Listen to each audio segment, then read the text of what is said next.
Frank Hrubetz originally started working as an engineer for Lee Early's Early Aircraft Company.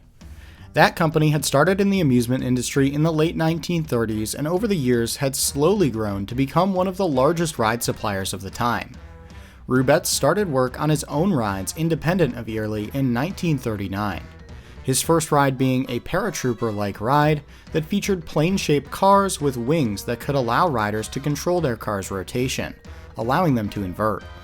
This ride became known as the Spitfire and would catapult the company into the mainstream and give them the resources needed to create and experiment with new rides.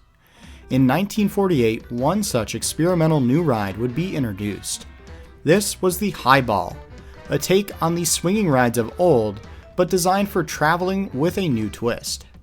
The ride consisted of a large telescoping center pole that could spin. Attached to it was a carousel of 8 sweep arms, each with a track running along them from their inner edge to outer edge. The rider vehicles were bucket-like and could seat between 2 and 4 riders, though records are not super clear on this. Each rider vehicle sat on the rail under each sweep arm with a set of wheels. The rail was shaped so that when the cars were under the influence of just gravity, the cars would be at the innermost side of the sweep, right next to the center pole. As the ride could rotate at over 10 revolutions per minute, the cars would experience centripetal force. This force would push them out along the rails until they were swinging out near the ends of the sweeps. This element of the ride was combined with its innovative telescoping lift feature. The ride was designed for transportability, a first for swing rides of this kind. With the ride needing to be transported on just one trailer and with a maximum height of the ride being 52 feet or about 16 meters, it required a compact way to build up to that height. Hrubetz accomplished this while also solving the problem of lifting the sweep carousel. The center pole would consist of an outer and inner section. Inside both sat a single 500 oil-pound pressure piston that could extend the outer center pole.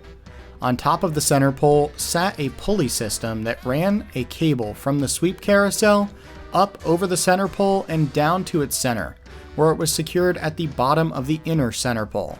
This would mean that as the ride got up to speed and began to raise by use of the hydraulic piston, the sweep carousel would be raised by the extending of the outer center pole.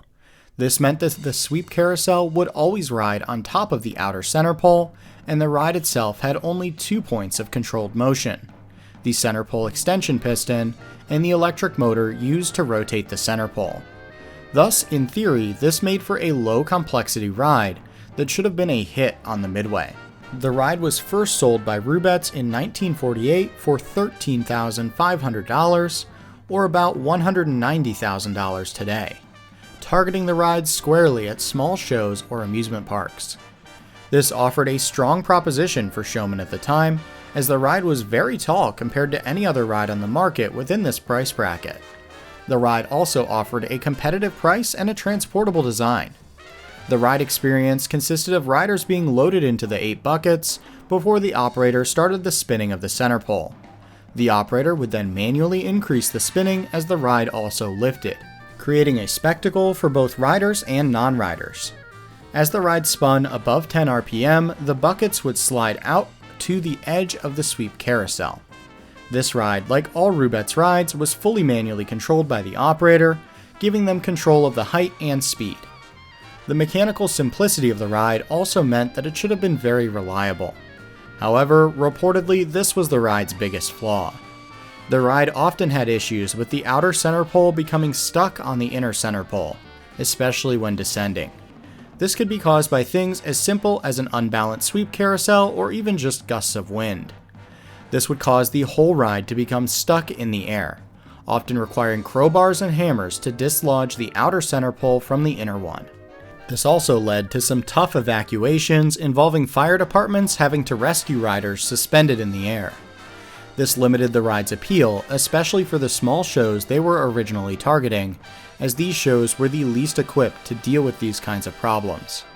As a result, the ride ceased production sometime in the late 1950s or early 60s.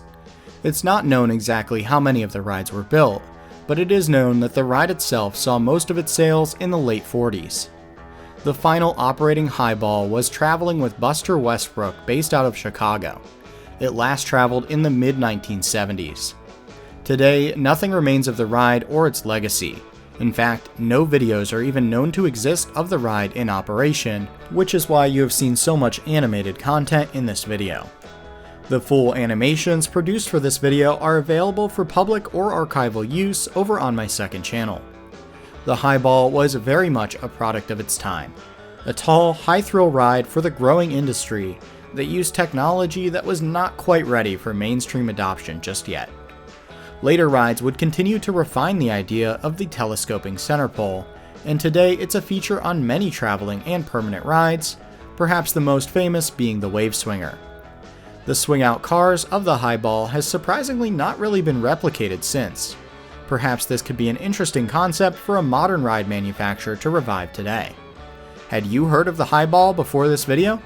If so, did you or someone you know ever get the chance to ride one or even travel with one? If so, be sure to share your experiences in the comments below. As always, thanks for watching this episode of Flat Ride Friday Season 3. If you'd like to access all episodes of Season 3 without having to wait, consider becoming a channel member and start binging them right now. If not, no worries, as there are over 50 episodes of Flat Ride Friday you can catch up on, and the next episode will of course be out next week. Thanks for watching, and we'll see you next time.